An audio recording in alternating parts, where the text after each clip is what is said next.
going on, everybody? Welcome back to the spinoff. Another edition, and look who I got with me, everybody. I have Mr. Number 93 Russian. That you may remember this name. Little name by Jared Tomich. Look who I got with me today, Jared. Thank you for joining me today, sir. Oh, for sure. Thanks for having me.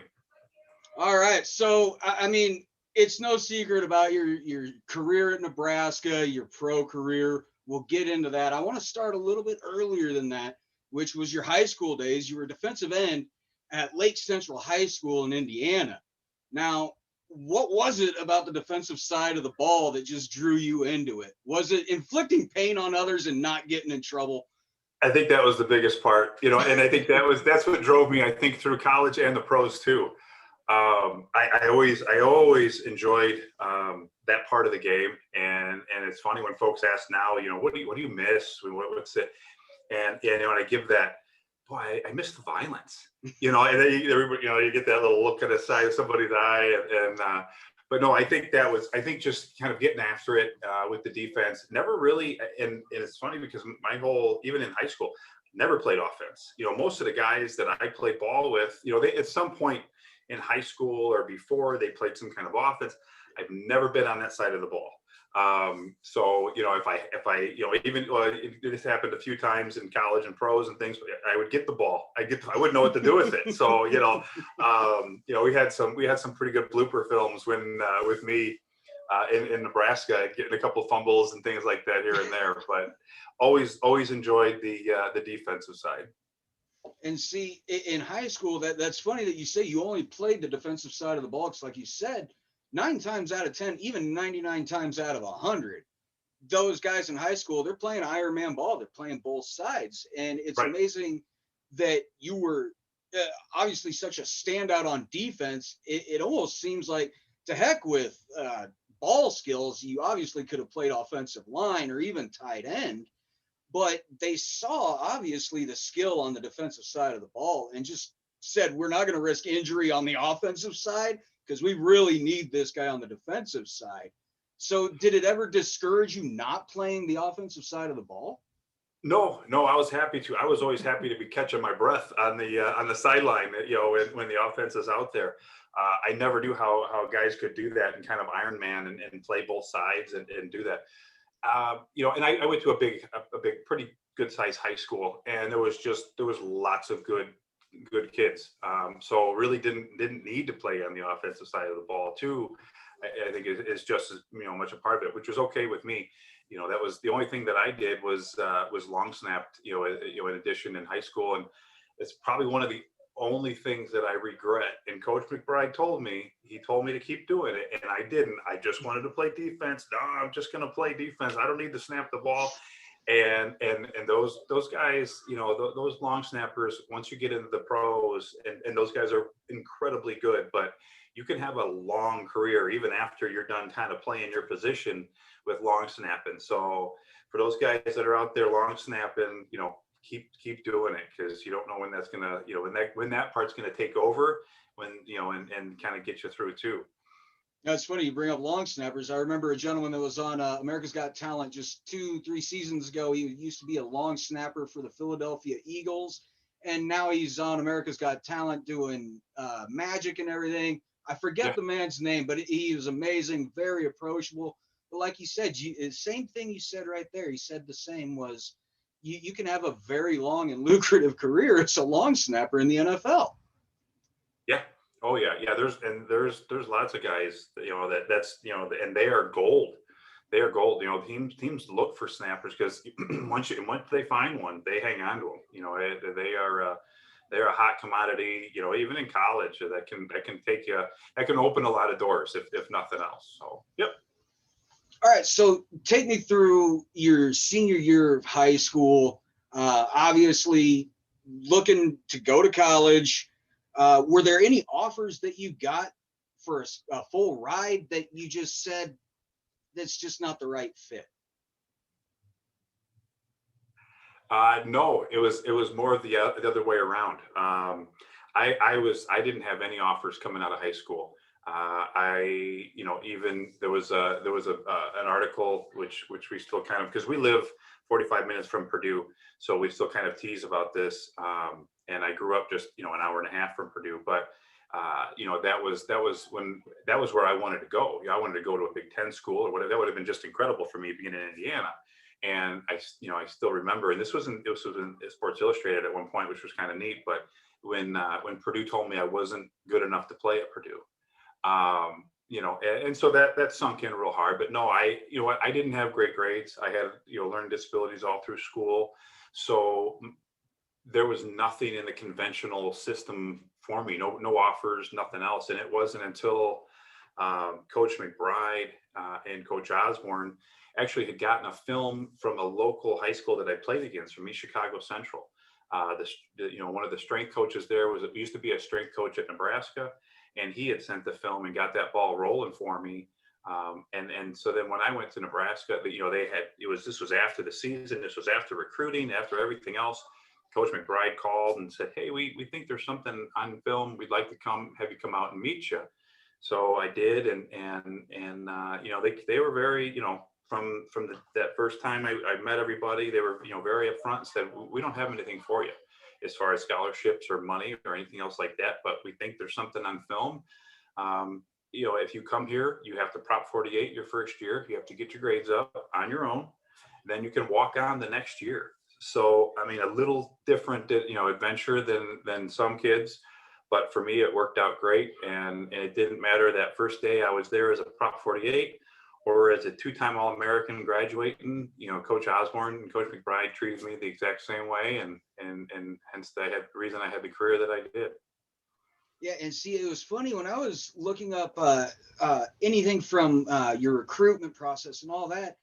I was so young when you played here. I was in my young teens that I didn't really pay attention to if somebody was offered a scholarship or anything like that. So as I got older, remembering you and how you played and just the utter chaos you caused, I always assumed growing up that you were a scholarship player, but come to find out you entered as a walk-on, but you earned that scholarship your sophomore year. What did that feel like? Oh, that was incredible. So that was right before my third year there at school, and that was a big deal because my mom and dad, and actually my grandma, that's who was helping me pay for school up until that point. So we had kind of made a plan. If we'd try it, and I work my butt off and go to school and do all the right things.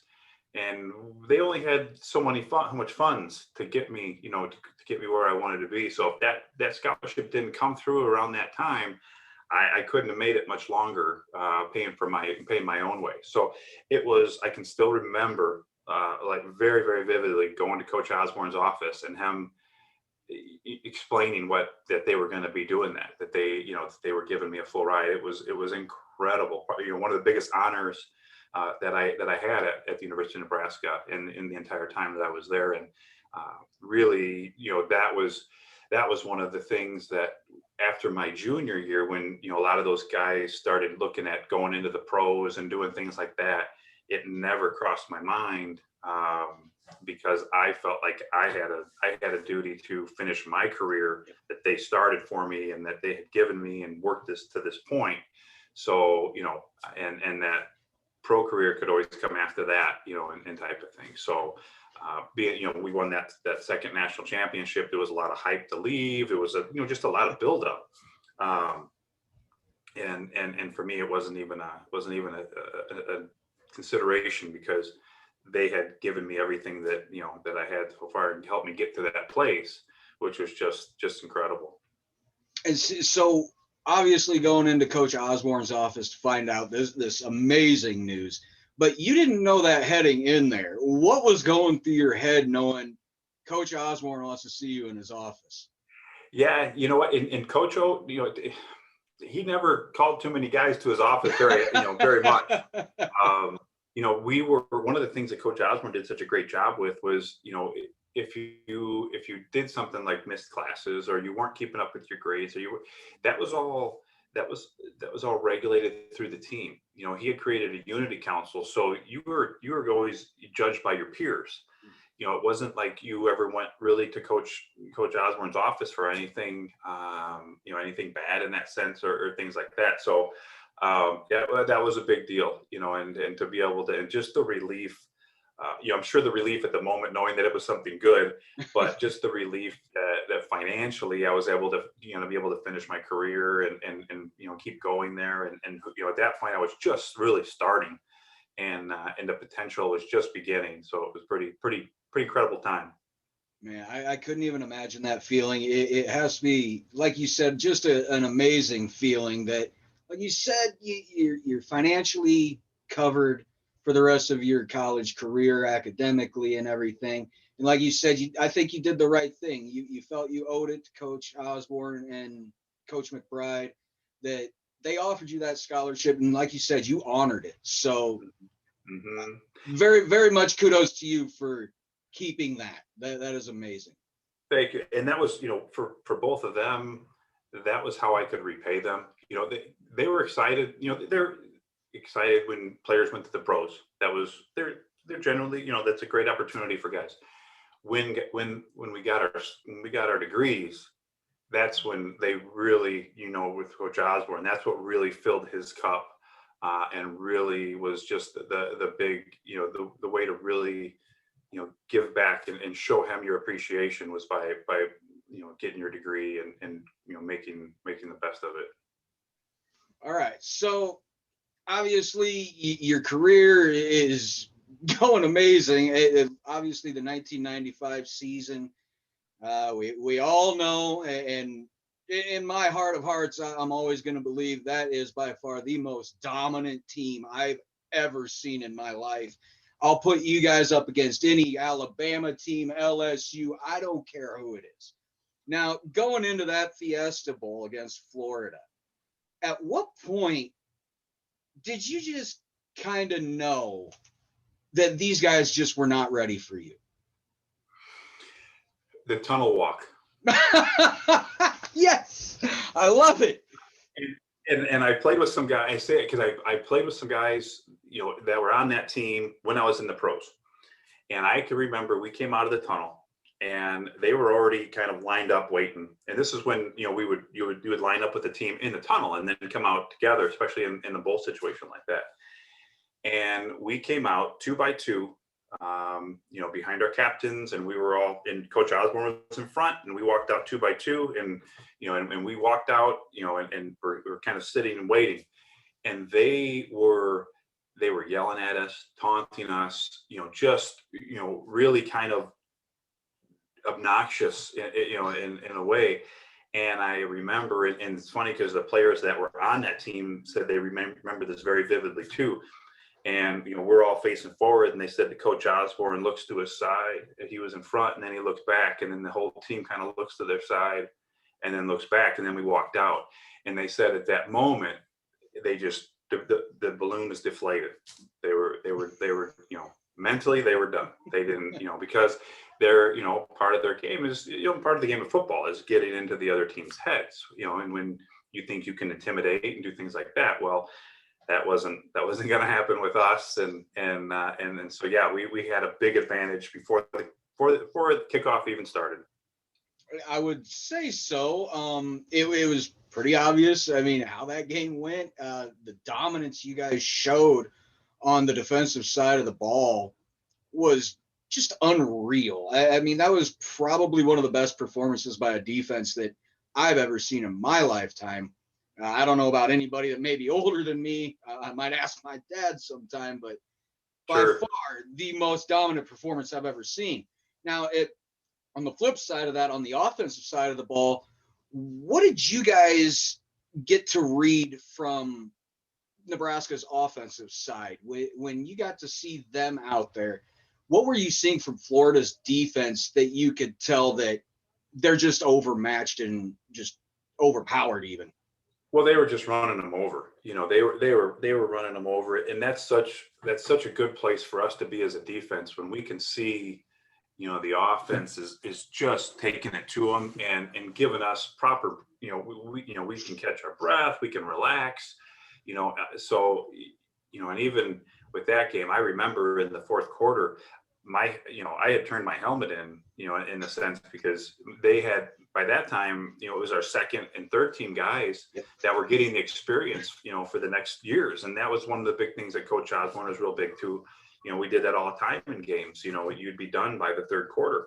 And to be done at the third quarter and cheering on the younger guys was in a national championship game was just a pretty incredible feeling. And I remember, a couple of us grabbing a few hot dogs on the sideline and just, kind of hanging out at the, in that fourth quarter. But yeah, they just dominated so much that it just really, that's what allowed us to dominate as much as we did, because we were never out of breath. We were never gassed. Yeah, that's the things I always remember about, especially the past Nebraska teams, is the conditioning was just unreal. It was unmatched by a mile. You guys were literally as fresh at the start and end of a fourth quarter as you were coming out of the tunnel. It was absolutely amazing. And last thing on the Fiesta Bowl is, I remember very vividly all the hype leading up to the game, the week of Sports Center and College Game Day, Lee Corso and those guys saying that they did not think Nebraska had a chance on natural grass.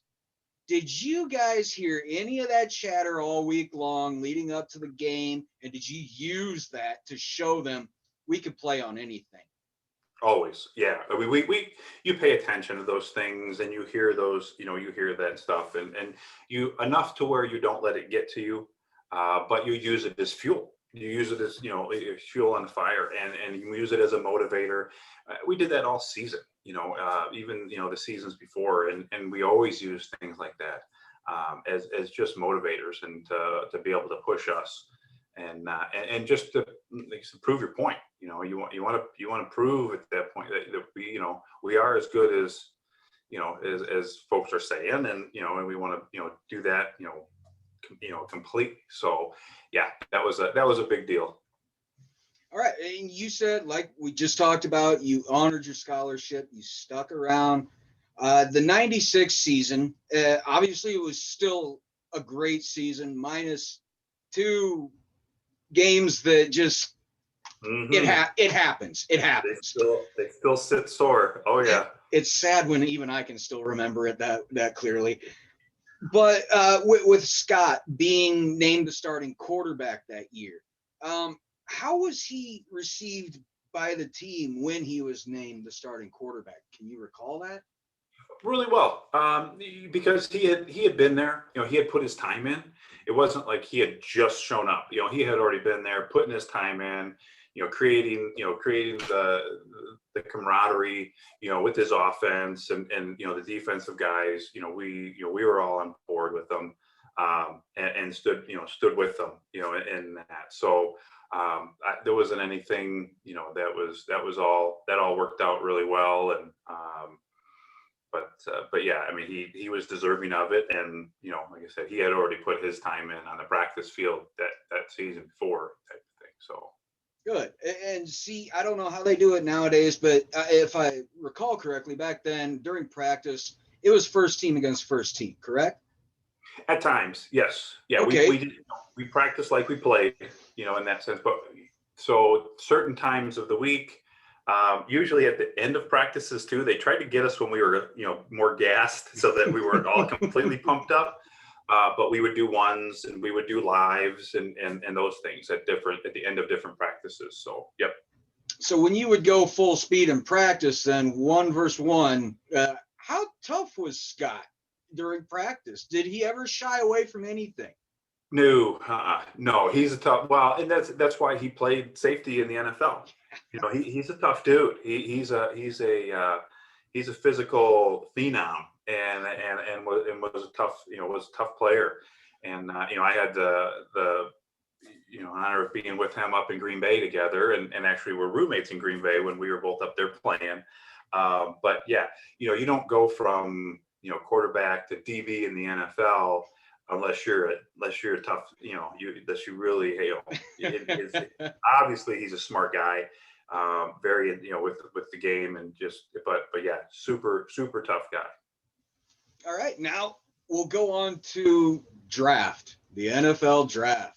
Man, I kind of talked with oh my gosh, I believe it was Jay Foreman, and he kind of walked me through what his experience was like through the NFL draft. But take me through yours, because you were a second round draft pick to the Saints. So you didn't have to wait too long to hear your name be called. So take me through when the decision was final and you knew your name was coming.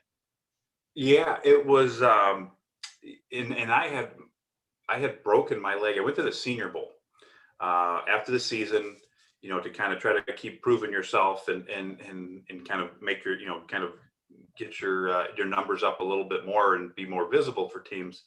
And I broken my ankle, so I couldn't perform at the combine, and so my stock had just started dropping, and so with talking to teams, doing stuff like that, came draft day. I didn't know if I was even going to be drafted on the first day. I thought maybe I would be drafted in the second day.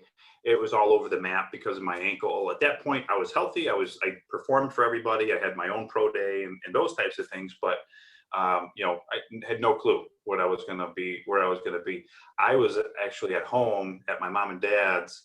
And I remember because my dad and I were putting up fences around the backyard on draft morning, and for the dogs, and we had come in, we had had lunch, was kind of just kind of relaxing watching it, and the phone had rang, and I answered the phone, and it was Coach Dicka, and it was funny because growing up right outside of Chicago, Coach Dicka was, he's Mr. Chicago. So he had just come back to the Saints that year, and we're like, man, how cool would that be to play for Coach and things like that. But I had never talked to him. I never talked to the Saints. I had no clue on what they were going towards. And it was the 39th pick. And I answered the phone, and it was Coach Dicka. And he says, hey, I just wanted to let you know I'm taking you at the 39th pick. And, I will, I'll see you here tomorrow evening and go enjoy the rest of your day. And it was just awesome. Just a super great experience. And all of a sudden my house filled up later that afternoon with friends and family. And we just had a great time. And it was unexpected, but it was great. And that's what kind of launched me, into my pro career. And sure enough that, by the next day I was in New Orleans and starting to get it all figured out. I got to apologize. It was Eric Warfield that I talked to about his draft pick. Okay. I haven't had Jay on the show yet. I don't know why my mind blanked, so apologies, Eric. Okay, keep it on the topic, though. What was the first big purchase you made once you were signed? It was a finalized deal. What was the first big thing that you said, I've been wanting to do this, I've got to get it? Yeah, the only thing that I had on my list, which was pretty funny, was to get a Harley at that point, and that was my one big thing. I had my pickup truck and my Harley, and that was it. It didn't need a whole lot more, and went through my rookie season like that, and it was had a great time. You were a little bit smarter than Roethlisberger and wore a helmet, correct? Yes, yeah. Just want to make sure. Yeah. You had to down in Louisiana, and but yeah, and didn't ride it a lot. I enjoyed it, but especially during the season, stuff like that. I didn't put myself out there a whole lot. Because if something happens, you have even just a little slip up that can, I wouldn't want to, make that kind of, have something like that happen and be detrimental to the team. So. So yeah, didn't do a whole lot on it, but it was just the idea of getting it and having it and enjoying it when I could. Hey man, that's awesome. That is good that you said, you know what, that's just something I've always wanted. I have the money, I'm getting one. Yeah. All right, so staying in the NFL, I know it may be tough considering the length of your career, but could you pick out just your single greatest and worst memory from the league? Boy, there's a lot. I had lots of great memories, but as far as just from performance side, you know, one of the one of the great things for me was that to be able to play with all of in the era that I did, Mhm. with all of these, with all the Hall of Famers and just incredible players that I already knew who they were, and to be able to play with and against them, whether that be, Steve Young or Barry Sanders or, an Emmitt Smith and Aikman and, Elway, to be able to play with and against, those guys was such a big deal, such a big honor, that's what I think about now. I had a couple of good games here and there where I'd have like a sack or two. I think it was even even against the Niners, I did, I had a couple of good games here and there like that. And those are great, but it's really those kind of bigger experiences. Like for me, and it was a Bear, but playing as Barry Sanders, just awesome. Oh, Just awesome. I mean, but he made you look like, you were still like back in high school. Just to be able to play with, against those guys, and then, to go and be on a team with someone like Favre and see the chemical makeup of how those teams were when you have, those players, that are just so much higher up, and on a different level than the regular players. I always said there's regular players, there's good players, and then there's just your great players. And you might have one or two. If you have one or two great players on the team, then you're pretty fortunate. But to be able to just to be around those guys and see that chemistry and be a part of that is pretty awesome. As far as some of my worst memories, I think my big one would be halfway through my third season at the Saints. It was the last play of the game. My foot got caught in the turf and I blew my ankle out. ooh. Yeah, and completely shredded my ankle, blew all the tendons out in it, and like I said, that was about halfway through the season. So I was done that season. I actually went back to Nebraska for my surgery. Was confident with our doctors there that I had in college. So I went back there and had them do the surgery and everything for me. And that was probably the toughest part of my whole career, just being, having to sit out and do some of that stuff. So knock on wood, that was really the only big injury that I had, but that was enough. Yeah, was it the same ankle that you broke just before the combine and everything? It wasn't. It was actually the opposite one. Man. Yeah. So I never had any issues with the right one after the Senior Bowl, after it healed up. My other one, that was during the season, that was a lot more extensive. Like I said, with tendons being snapped and everything else, there was a longer road to get that thing feeling better. And no problems today, but anytime you have a big injury like that, it takes all those little things start adding up and just take a little bit out of your play. You lose a little percentage here and there and things like that. So it all kind of contributes to whether you're heading up the scale or down the scale type thing. So when you were winding down your NFL career, you were ready to retire. When did you know it was kind of time to get out? And did you really want to, or was it one of those things where you felt like you'd done what you needed to do? A little bit of both. I had been it was going into my 7th season, and I was pretty fortunate because Coach Vermeil had called and said, he and I had a good friendship and a relationship, even in college. And so he said, hey, why don't you come to KC, give you a good opportunity, see where you're at. So I was able to go there, had a great time, great team, just great organization. But at the end of the day, I was, if I remember right, the last player cut that season.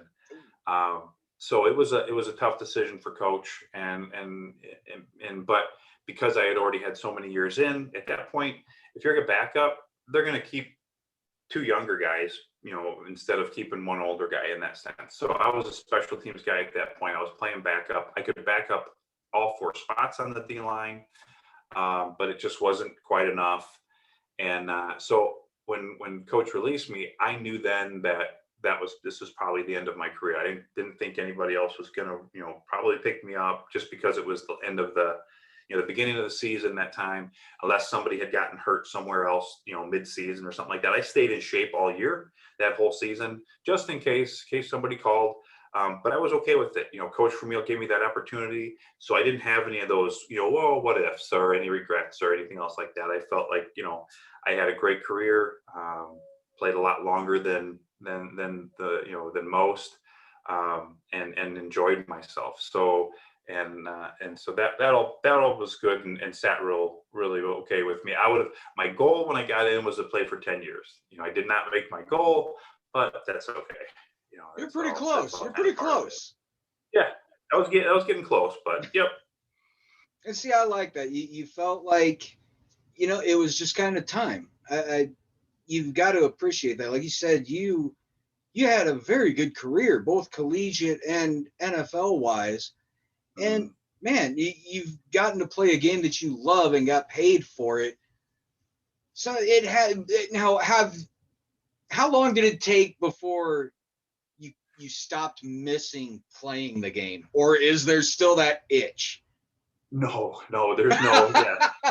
Yeah, I enjoy my Monday mornings now, not waking up completely sore, and have a sense of reality with that.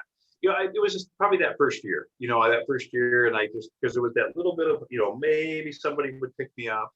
That was kind of, was a little bit part of it, but it was really, after that, I was okay with it, and it didn't have any problems, and in some of those senses. So yeah, no, I was pretty good with it. That's good, because not a lot of players, when they retire, they're not okay with it. They're just not at peace. It's Brett Favre being a great example. Yes. So I don't know how many times he retired and came back, but my gosh, Well, and there's been some articles out even recently with some different players and talking about that struggle.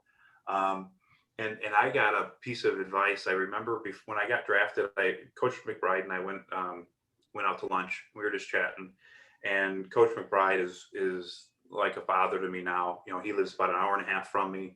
We see them all the time. He and Miss Debbie, my boys.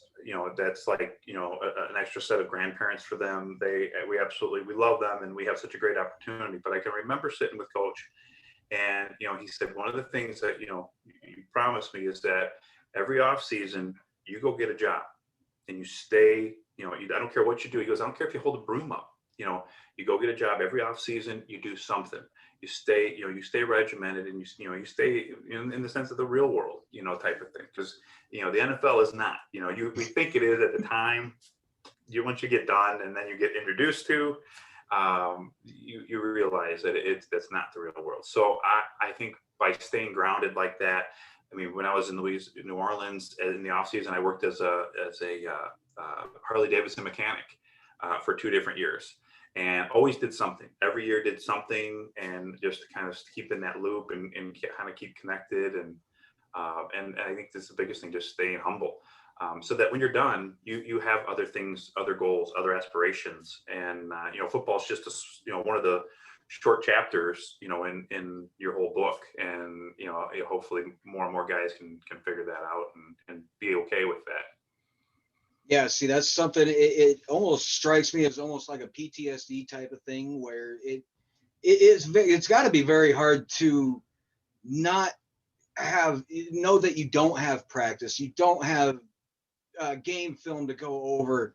It has to be tough to really get your schedule into a different sort of way where you're eliminating all these things. You got to feel like you have to fill it up with something.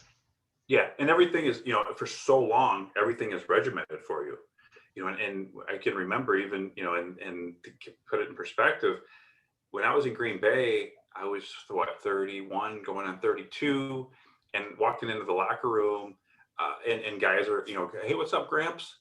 And having fun with that. But you're already, as far as in the, the football, career, you're getting older, so, being able to just, keep those things in perspective, and just having something else that you're interested in, I think is a big deal. But yeah, it is, because everything is regimented for you. Especially during the season. Off season, not so much, but you still have your running every day. You still have your lifting every day. You still have, there's some kind of regimen for you, where I think that's just a big part of it. You go from just completely regimented to open to do whatever you kind of want and need. And some guys unfortunately, some guys struggle. Well, you haven't. You want to talk about filling time, and we're done talking about the career and everything. Here, this is how this man fills his time, everybody. This guy owns and operates his own farm. Jared, what is that like? What was the decision to get into farming?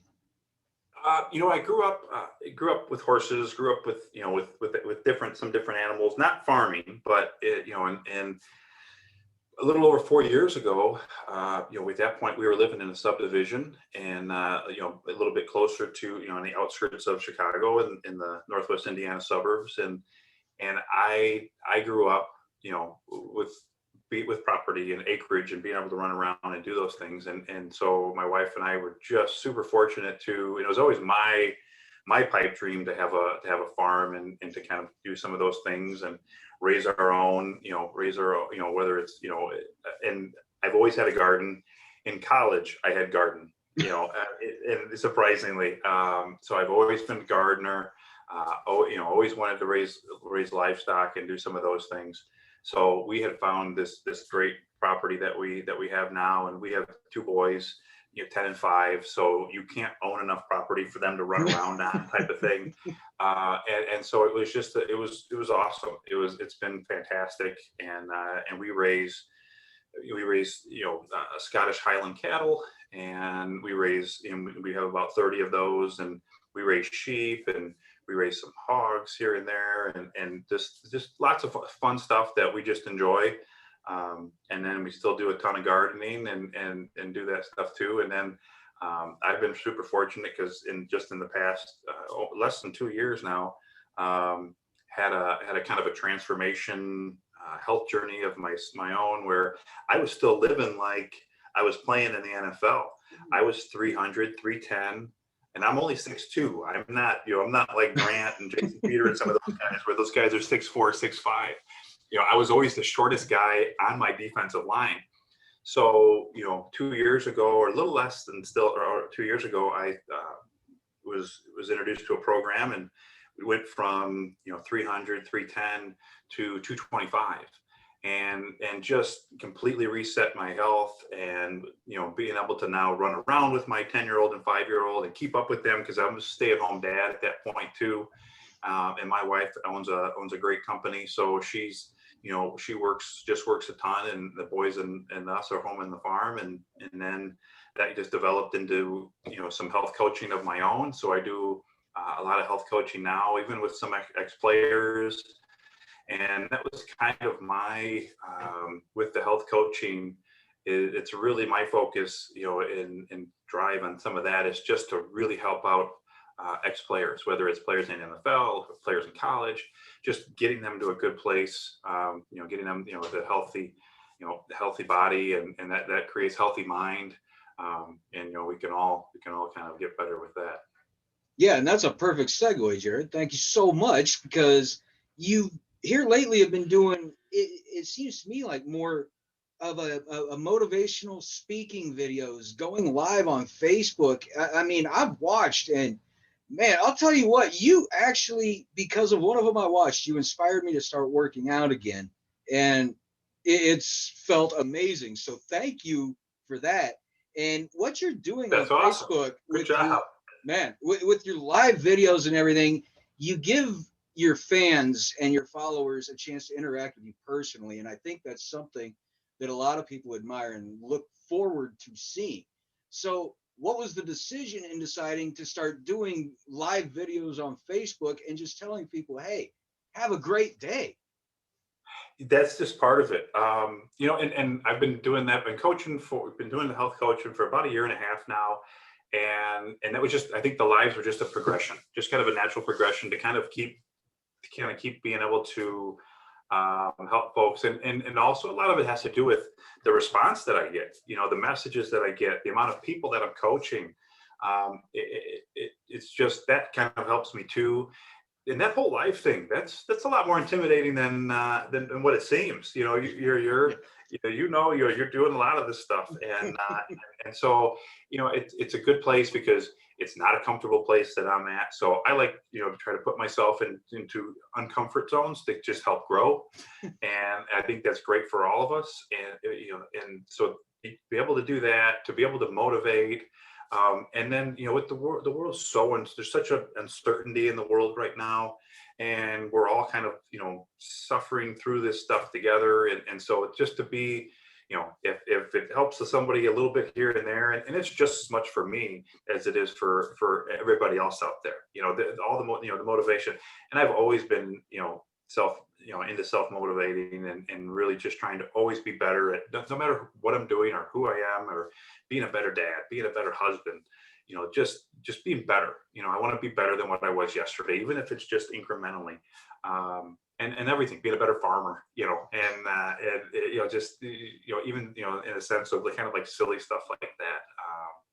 It's great. I love it. That is what really gives me purpose now, to be able to help motivate and just kind of, give people a little bit of a, hand up. And when you can do that, when you're in a good place personally.